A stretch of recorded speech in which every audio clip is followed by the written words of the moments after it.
Everyone, আগের পার্টিতে তোমরা দেখলে আমাদের রামনবমীর আজকের ধুলোট, আর আমরা সবাই মিলে দুপুর দুপুর মেলা চলে গেছিলাম। আর এই কিউট বেবিটাকে দেখো, এত কিউট যেন পুরো একটা দল পুতুল। ওকে পেয়ে তো আমি একেবারে চটকু পটকু করে নিয়ে ফটো তুলে নিলাম।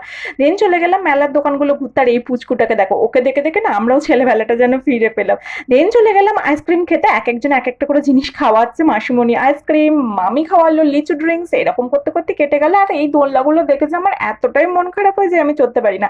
দেন চলে গেলাম আবার ফুচকার দোকানে, তারপর বাড়ি চলে গেছিলাম। আর অনেকটা রাতে এসেছিলাম, আজকে যেহেতু যাত্রা হবে, জানো তো অনেক বছর পর এবারে আবার যাত্রা শুনবো। এই যে সবাই মিলে চলে এসেছি যাত্রা এখানে। ছোটবেলায় যাত্রার জায়গাগুলো পেতে আমরা পাহারা দিতাম, আর পুরো যাত্রাটাই আমাদের এন্টারটেনমেন্ট করবে এই যে আমার মাসিমণি ছেলের। যাত্রাটা এত ভালো হয়েছে এবারে যে কি বলবো। আর যাত্রা দেখতে দেখতে বাদাম খাবো না তাই কি হবে, হয় নাকি তাই।